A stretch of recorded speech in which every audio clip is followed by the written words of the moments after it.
You remember the Master said, "Take no thought for your life, what ye shall eat, what ye shall drink, nor yet for your body." And then again, "Seek ye first the kingdom of God, and all these things shall be added unto you." I'm going to give you authority proof in Scripture for most of this message, because I do not ask you to accept anyone's opinion, not even mine. I ask you to test what the Master taught and watch the results. Now listen closely, because we begin at a very small doorway that hides a very large taskmaster. And if you can hear it, you are already on the road to release. That doorway is a little phrase that rides on your tongue all day long. I must. I must finish this project. I must pay these bills. I must solve this child's problem. I must keep this body well. I must hold this family together. I must make this meeting. I must. I must. I must. And while the lips may be saying, "Father, help me," the shoulders are up around the ears, and the stomach is tied in knots because a secret belief is running the show. I am the one carrying life. Now I want you to hear the correction in love, because this is not an attack on responsibility, nor is it a license for indolence. It is an exposure of a false personal sense, an I that imagines itself separate from the Father within, an I that tries to be a little God with a very small universe and a very heavy load. You remember the Master again. I am the vine, ye are the branches. Without me, ye can do nothing.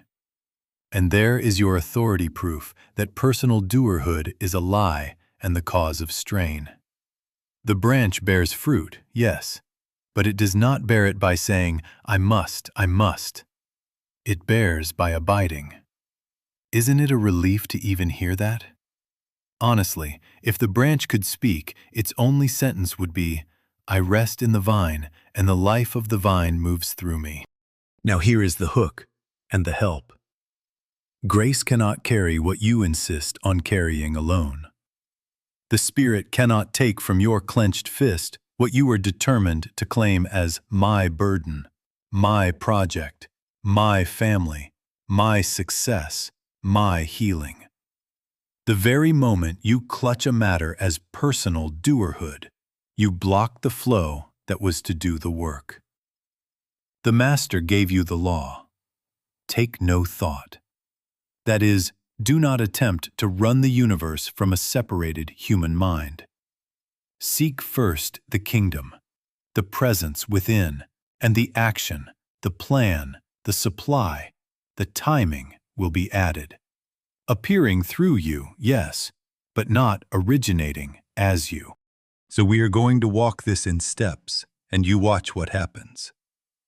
First, we identify that little voice that barks orders, your inner taskmaster, I must. Second, we locate the false identity standing behind it, and we expose it as not yourself at all. Third, we practice surrender until the presence becomes tangible, until the body believes it and relaxes, because the Father within has been recognized as the life, the intelligence, the activity. One thing is certain. When the command changes at the center, demonstration follows at the circumference. Health, harmony, wholeness, right action, supply. Quietly, naturally, without strain. Take no thought is not passivity. It is the only way to live fruitfully without a whip in your own hand. We begin by hearing the whip crack, and then we lay it down.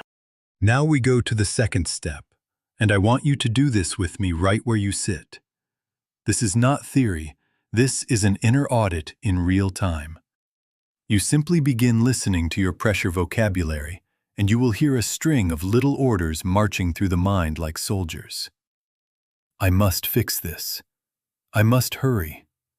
I must prove myself. I must not fail. I must keep everyone happy. I must figure it out. I must get ahead. I must hold it together. I must be strong. I must make this work. You let them speak, and you don't argue yet. You just let the tape play and hear what has been running your nervous system. Isn't it surprising how pious it can sound? Responsible, devoted, excellent, even holy. But you remember the Master said, "By their fruits ye shall know them." And the fruit of that voice is telltale. Tension in the neck, insomnia at night, impatience with those you love, and a sort of joyless righteousness that says, "I am doing the right thing, and why does it feel so wrong?" Now watch this too, because this is the body's wisdom bearing witness. That "I must" is always accompanied by contraction. The jaw tightens, the chest lifts and gets shallow, the stomach hardens, the breath shortens, the eyes narrow as if goodness were far away and had to be chased and caught. That is the sign that fear of separation has taken the wheel. Fear that supply is out there somewhere. Fear that life depends upon this personal mind to manage. Fear that if you let go, it will all collapse. And here is your authority proof that it is not the Christ speaking. My yoke is easy, and my burden is light. If the yoke on the neck is not easy, if the burden is not light, we are not wearing His. We have put on the harness of the separate self, and we are calling it virtue. Do not misunderstand. Action is not the enemy. There is wise action, inspired and effortless, and there is compulsive striving that says, "It all depends on me." One moves from peace, the other tries to buy peace later as a reward. One comes after, "Be still, and know that I am God." The other cannot be still because it believes it is God for a few frantic hours. So start here. Listen kindly and precisely. Even now you may hear, "I must get this lesson or I will miss my healing. I must remember every word or I will not prosper. I must apply this to straighten my spouse, my boss, my child." Let it speak, and then whisper inside, "Who is the I that must? By what authority does this voice speak? Where is the Father within in this sentence?" And wait, one soft breath. You may rest assured that the very act of hearing begins the loosening. The whip can only crack in the dark. Once the sound is heard in the light, it starts losing its power. And you will notice a small release. Shoulders lowering, breath deepening. A little space in which another voice can be known. When you can hear your "I must" sentences, you have located the doorway to surrender. And through that doorway we will pass, as we learn to let the Father within be the doer. Now the third step, and I want you to hear it as kindly as I can say it, and as firmly as it must be said. Prayer feels tense when it is used to support the same personal I that is doing the straining. Isn't it something, how we can fold our hands and say, "Father, help me do what I must," and never notice that we have smuggled the taskmaster into the sanctuary? We keep the premise intact, "It depends on me," and then we draft God as assistant manager. And so the shoulders do not drop, the breath does not deepen, because the nervous system has been told, "Stay on guard, we are still in charge." You remember the Master gave you the law of relief. Take no thought, and then seek ye first the kingdom of God, and all these things shall be added. The one is praying for things, the other is surrendering the false doer and recognizing the source. Let me give you the contrast so you can test it this week. Praying for things sounds like this. "Father, get me this contract. Fix that person. Change this body. Speed up this timing. Make them say yes. It is bargaining. It is leaning forward. It is rehearsing outcomes with holy vocabulary. Seeking the kingdom sounds like this. Father within, thou art the life, the intelligence, the law of this whole situation. Be thou the doer, the speaker, the provider. I rest in thee. One narrows the world to my plan, my hour, my safety. The other widens to oneness, and in that widening, the strain dissolves because identity has shifted from isolated branch to living vine. You may rest assured, the moment the premise changes, the fruit begins to show. Supply appears in right proportion, timing becomes orderly, health stabilizes, decisions clarify, protection is felt. Without the personal whip. You remember again, when ye pray, enter into thy closet, and thy Father which seeth in secret shall reward thee openly. Where is that closet, if not the inner recognition that the kingdom of God is within you? We are not going to the Father to get the Father to act. We are entering the secret place to see that the Father is the very activity already present. Honestly, most tense prayer is an attempt to animate an absent God, or to annex divine power to a frightened plan. But the Master said, "The Father within me, He doeth the works." That is not a phrase to flatter Jesus. It is a rule to relieve you. Translated, the presence within me is the doer. My part is agreement and quiet willingness. Now watch what happens when you refuse the hidden bargain. Instead of, "God, help me push what I must," you rest into, "Father, reveal thyself as this very situation." That one shift, doerhood back to the Father, sends a new instruction through the body. The jaw loosens, the breath goes low. The mind stops scouting the horizon for danger. Because it has been told the truth. The issue is not out there to be chased. The issue is recognition in here. And in that recognition, you will prove the promise, not as poetry, but as practice. All these things shall be added. Not because you made them happen, but because you withdrew the personal claim long enough for grace to become visible. You try it, even in one small matter today, and you watch what happens. Now we come to the first great replacement. And if you will make this one change, you will feel the whole tone of your life alter. You remember the Master said, "I can of mine own self do nothing." And then again, "The Father that dwelleth in me, He doeth the works." And then He crowned it with, "I and the Father are one." There is your authority. There is your law. There is your release. Oneness is not poetry. It is not a comfort verse for funerals. It is a description of reality so exact that, as we have said, you could not slip a piece of tissue paper between God and your own being.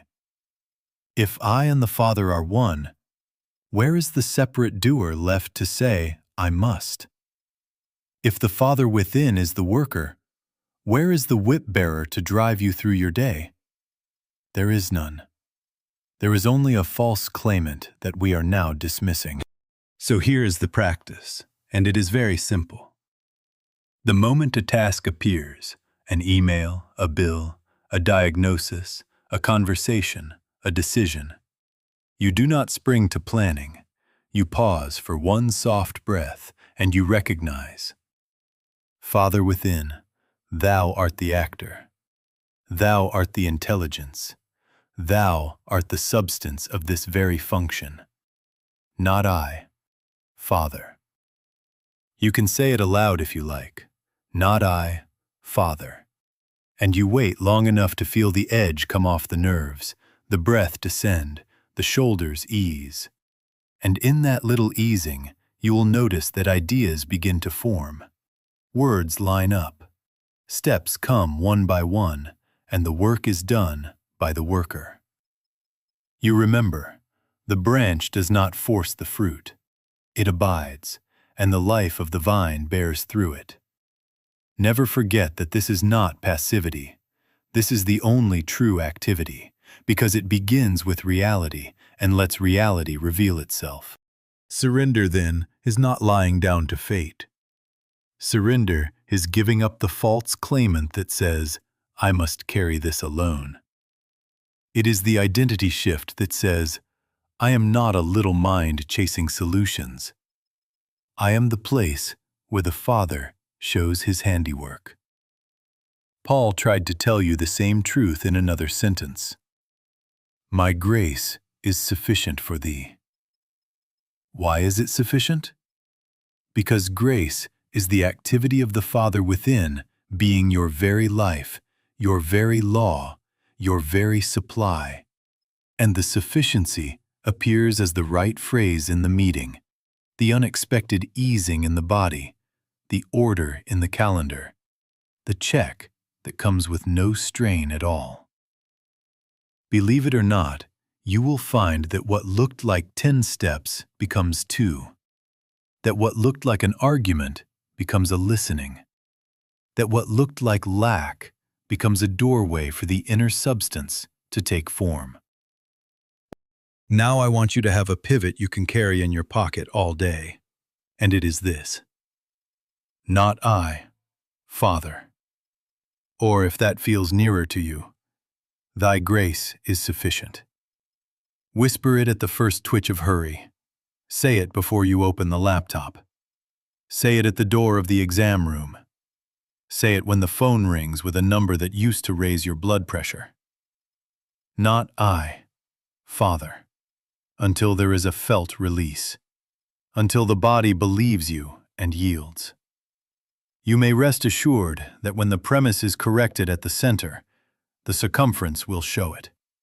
Guidance will be simple. Supply will be measured and timely. Relationships will soften. And you will know the truth not as theory, but as practice. The Father within doeth the works. Now take that into the next small task, and watch what happens. Now I'm going to give you the authority chain so that you know we are not inventing a new idea, but discovering the same presence under changing names. And when you see it, something in you will relax, because the ground under your feet will feel very old and very sure. You remember Moses, frightened and arguing for his own unfitness, saying, "I must go to Pharaoh, I must have a sign, I must have words." And the answer came not as a technique, but as identity. I am that I am. What is that but the end of personal doerhood and the birth of presence as self? From that point on, guidance and protection were not bolted on from outside. They unfolded. Pillar of cloud by day, fire by night, the Red Sea opening, water from a rock, manna in the wilderness. Do you think bread actually rained out of a blue sky? You know better than that. The invisible substance within consciousness became visible form at the hour of need. I am translated into I have right here, without drawing from Egypt. Move to Elijah, hunted, exhausted, full of I must sentences. I must outrun this, I must prove, I must call down fire. And when wind and earthquake and fire passed, there was the still, small voice. Not a hurricane of answers, not a spectacle to dazzle the senses, but the quiet of the same presence speaking without sound. And then, as always, demonstration followed the yielding. Ravens feeding him, the widow's meal and oil not failing, direction for the next step. The pattern repeats. When the personal pressure breaks, supply appears, guidance appears, Safety appears in perfect timing, and it is never strain. It is fulfillment. Come to the Master, and hear the clearest language. I can of mine own self do nothing. The Father within me, He doeth the works. I and the Father are one. Before Abraham was, I am. There is the chain tightened and sealed. And how did it appear? 5 loaves and 2 fishes were enough. Nets broke with fish, storms hushed, taxes met from a coin, not as tricks defying nature, but as nature revealing its source. Inner substance becoming outer sufficiency, when the doer is recognized as the Father. Even the crucifixion becomes translation. Destroy this temple, and in 3 days I will raise it up. Spirit revealing itself as life not held by form. Then Paul, honest as ever. I live, yet not I, but Christ liveth in me. Not I, Christ. The same exchange of I must for presence as life. And with it the same promise, my God shall supply all your need according to His riches in glory, not according to the whip in your hand. And John, who looked behind all these names and said, In the beginning was the Word, and the Word was with God, and the Word was God, and the Word was made flesh. Different names, one reality. I am. Still small voice, Father within, Christ, Word. One presence indwelling, one law of appearing, one end of strain. Never forget. The issue in Scripture is never God's absence. The issue is always our personal grasping. Each deliverance begins at the same doorway. Moses stops insisting, I must deliver this people. And I am becomes the way. Elijah stops demanding thunder, and the still small voice becomes provision. The Master refuses personal glory, and the Father within becomes healing, supply, protection. Paul drops not I and discovers Christ as life. So with you. When the inner command changes from I must to I am is present, the same pattern repeats. Guidance without guessing, supply without clutching, protection without panic, timing without hurry. You take that today, and you watch what happens when the ancient presence is allowed to be the present activity of your very own being. Now we come to the substance that ends panic. And I am using that word substance on purpose, because the Master Himself gave it to us in a way so plain that a child can live by it. You remember He said, I have meat ye know not of. And again He promised, a well of water springing up into life everlasting. Where did He have it, friends? Was it in the purse? Was it in a warehouse? Was it in advance orders from the market? You know better than that. It was within. It was the inner presence translating itself as outward sufficiency at the hour of need. This is not poetry. This is law. Invisible grace becomes visible form when the doer is recognized as the Father within, and the substance is known to be the kingdom within you. Now let me speak right where you live, because the I must that wears you out most days is just fear in costume. Fear that there won't be enough time to do it right, not enough money to cover the outgo, not enough approval to keep your standing, not enough energy to finish, not enough opportunity to stay ahead. Isn't it so? And that fear is always looking out across the horizon to catch supply, as if goodness were a truck you have to flag down before it passes your exit. But the Christ never chased a truck. The Christ recognized a wellspring. Take no thought does not mean be careless. It means stop starting from the outside. Begin where reality begins, within. and let the within appear without in orderly measure.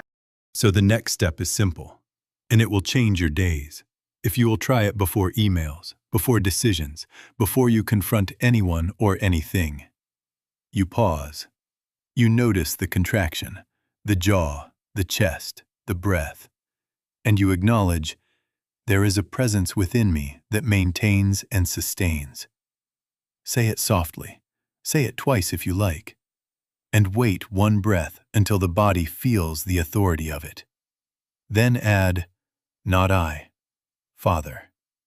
And in that moment, you have moved the fulcrum from personal scarcity to inner abundance, and you will find ideas gathering without strain, words coming without rehearsal, steps arranging themselves, energy rising without stimulants, favor meeting you without courting. You may rest assured that when the premise changes, results follow. And they follow as needed, not as hoarded piles that rust. Health, harmony, wholeness, joy, peace, power, dominion, success. These are not trophies to stack in the garage. These are the living forms of grace appearing in right proportion. A calm night's sleep when you had none. A check in the mail for precisely what is due. A phone call that closes the matter without combat. A diagnosis clarified and addressed with wisdom. A meeting that ends in understanding instead of victory. Think of manna if you like. It does not fall as a mountain to breed worms. It appears as today's bread because the substance is within, and the day is holy ground. Practice this as a micro-act 12 times a day. Hand on the belly if you wish, feel the urgency, and speak. There is a presence within me that maintains and sustains. Let the shoulders drop. Let the breath deepen. Let the mind cease scouting for danger, and you will know why the Master could say, I have meat ye know not of. He was not boasting. He was revealing your inheritance.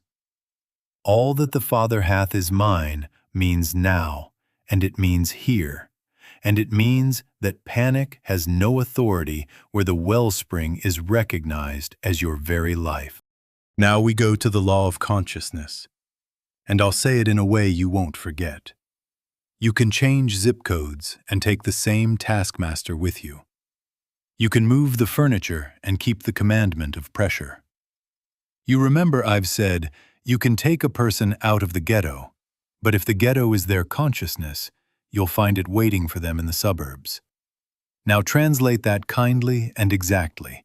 If I must is your inner law, it will reappear on any street, in any office, in any marriage, because environment is first an inner state.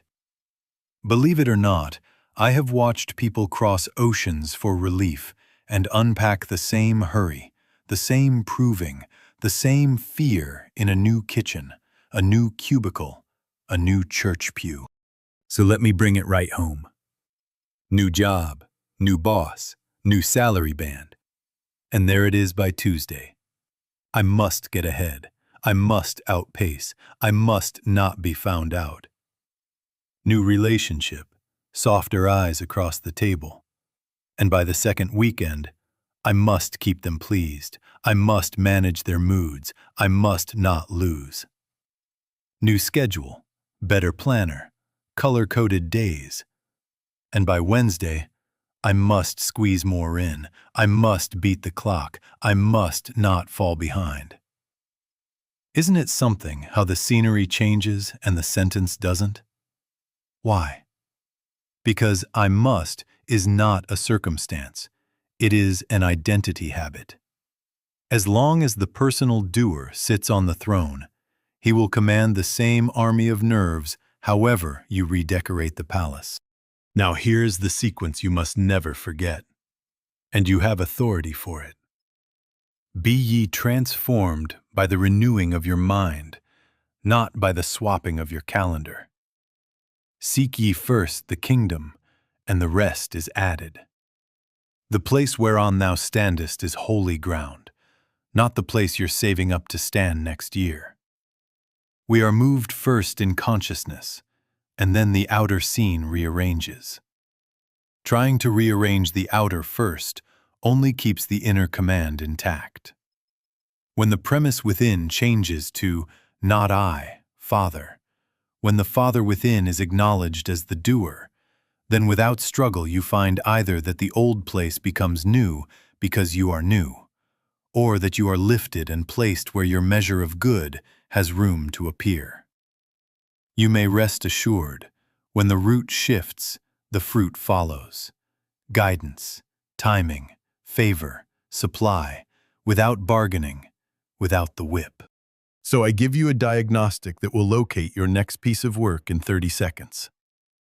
If everything stayed the same for 30 days, could I rest in God? Sit with that.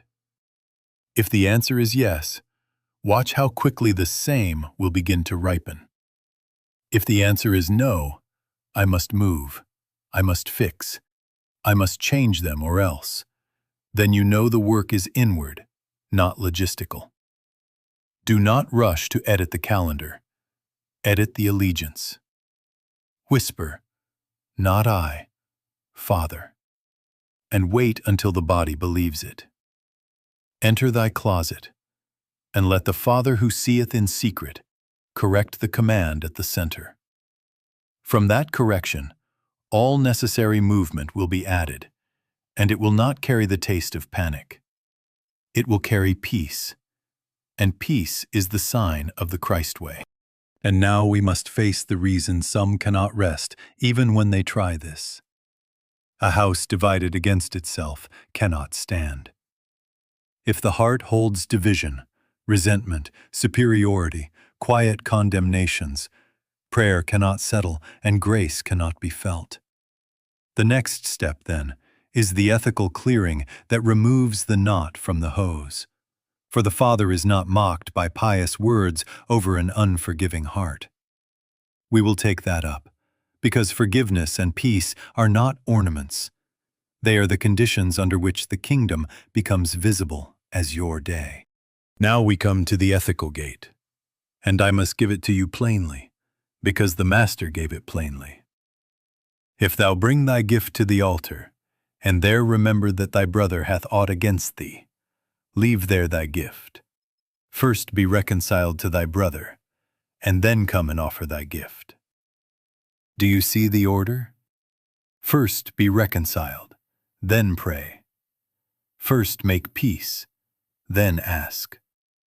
A house divided against itself cannot stand, and a heart divided against its brother cannot rest.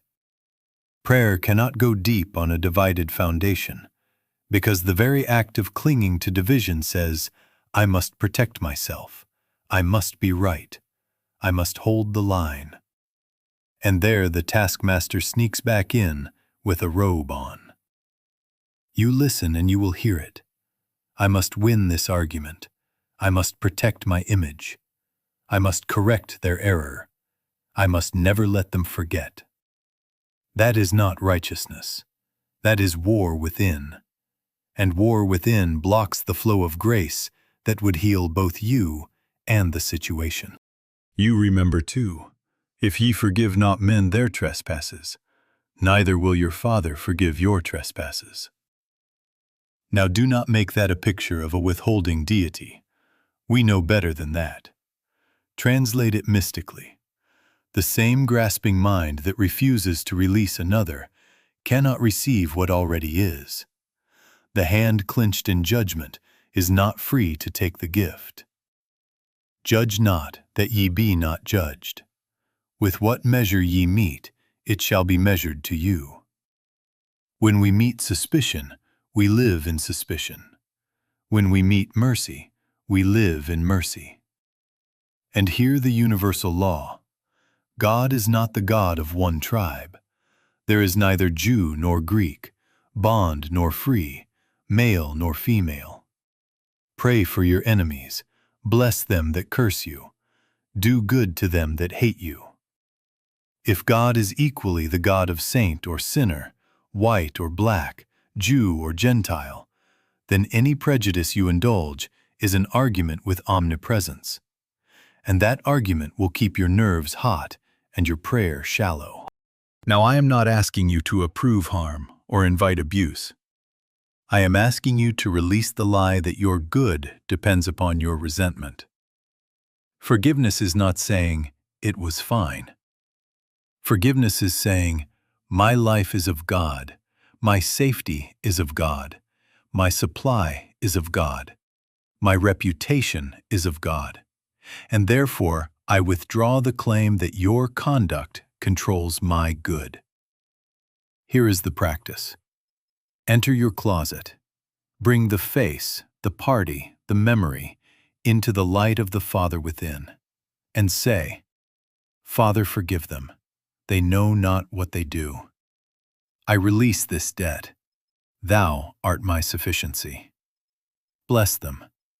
Show thyself as their good and mine." Sit long enough to feel even a small softening. If there is a phone call or letter you must write, do it. If not, keep the reconciliation in your heart until it appears in form. As much as lieth in you, live peaceably with all men. You may rest assured that the moment hate and fear begin to loosen, the nervous system will bear witness. The shoulders will drop. The breath will deepen. The mind will stop rehearsing speeches. Surrender will cease to be a technique and become a natural resting, because the inner war has been called off. And in that peace, you will find that guidance returns, supply flows, health steadies, because the knot in the hose has been untied. Blessed are the peacemakers, for they shall be called the children of God. And what is a child but the one who knows, all that the Father hath is mine? Now take this gate and walk through it today. First be reconciled, then return to the altar, and you watch what happens when the heart is single. Now we come to the second great replacement, and this one is as operational as a key in a lock. You remember the Master said, "Seek ye first the kingdom of God, and all these things shall be added unto you." Please hear that not as a slogan for a wall, but as a method for a life. First the kingdom, then the things added. First presence, then provision. First recognition, then result. Take no thought is the negative side of the law. Stop starting from effects. And seek ye first is the positive side. Start from cause, from the Father within, and let cause become effect without strain. Never forget, this is not indifference to your responsibilities. This is the only way to fulfill them without wearing out the nerves. What are the things added in your language? They are simple and wonderfully specific. The right contact returned at the right hour. An idea so clean it writes the memo for you. Timing that opens a lane on the road and puts you beside the very person who can bless the work. An email that resolves the matter without combat. Unexpected supply that meets the invoice without panic. A breath of strength in the middle of the afternoon. Restored clarity in a muddled diagnosis. Peace in a decision that used to torment you. Protection on the highway. Creativity in the meeting. A quiet no when you would have overcommitted. A gracious yes when fear would have said wait. These are the forms grace takes as it is added. Now, why does the adding fail under pressure? Because when we seek effects first, we reinforce the command of the separate self. I must make it happen. I must secure the outcome. And the very act of grasping tightens the body, narrows the mind, and blocks the channel. The hose kinks, and then we complain of no water. But when we seek the kingdom, the claimant dissolves. Not I, Father becomes the premise. And the body receives a new instruction: rest and listen. Then the same phone, the same calendar, the same bank account begin to behave under a different law, because the doer has changed. You may rest assured, as soon as the center is corrected, the circumference will report it. So here is the moment-by-moment order, and I want you to test it all week. 1. Recognition. Pause and acknowledge, Father within, Thou art the life and intelligence here. Not I, Father. 2. Inner listening. Enter thy closet for 30 seconds or for 3 breaths. Let the still small voice register as a softening, a word, a nudge, or even a holy silence that says, wait. 3. Outward action. Move on the light you have. Make the call, write the line, drive the road, hold the boundary. But never reverse the sequence. Do not start with doing and then sprinkle a prayer over it. Do not bully an answer and then ask heaven to bless the bruise. Recognition first, listening second, action third. In a few minutes, we are going to prove this together. You remember the "I must" phrases you heard earlier. I must close this quarter. I must fix this body. I must not lose this client. I must keep them happy. Bring 1 or 2 of those to the altar of your own awareness, because we are going to hand them back to the Father within until the body itself believes the exchange. For now, hold them loosely and begin the order even as you sit here. Recognition, not I, Father. Listening, 1 easy breath. Action, only what rises from peace. Take this key and carry it, and you watch what happens when the kingdom is first. Life is added, simply, precisely, without the whip. Now let us do the proving, quietly, simply, right where you sit. Bring into view 1 present pressure, not a whole list, just 1. And listen for the exact sentence your mind has been repeating. I must meet that number. I must hurry this healing. I must not let them down. I must fix this mess before Friday. Do not pretty it up. Hear it as it speaks in you. Now ask the question that exposes the taskmaster. Who said I must? Did the Father within say that? Or did a frightened little self decide that survival depends on control? Be honest. The Father's voice never whips, it leads. The frightened self barks orders and sets deadlines for God. Now we are going to replace the sentence in stages so that the body can keep pace with the soul. First stage, change I must to I would like. Say it softly. I would like this outcome. I would like this to be well. You feel the difference already. Preference without panic loosens the jaw, gives the breath a little more room. Second stage, move I would like to Let thy will be done. Thy will be done in this. Thy wisdom order it. Thy timing govern it. sit 1 breath longer and let those words be more than church talk. Let them be a transfer of jurisdiction. Third stage, from let thy will be done to Father within, do the works. Not I, Father. Father within, thou art the life, the mind, the law, and the substance of this very matter. I yield the doing to thee. Now wait, do not rush. We are not performing a trick. We are touching the spirit beneath the letter. Wait for a sign in your own temple that the exchange is real. Some softening in the belly, a lengthening of breath, a quiet in the forehead, a small warmth in the chest, even a holy silence that says enough. When that arrives, do not move for a moment. Let the body learn the new command.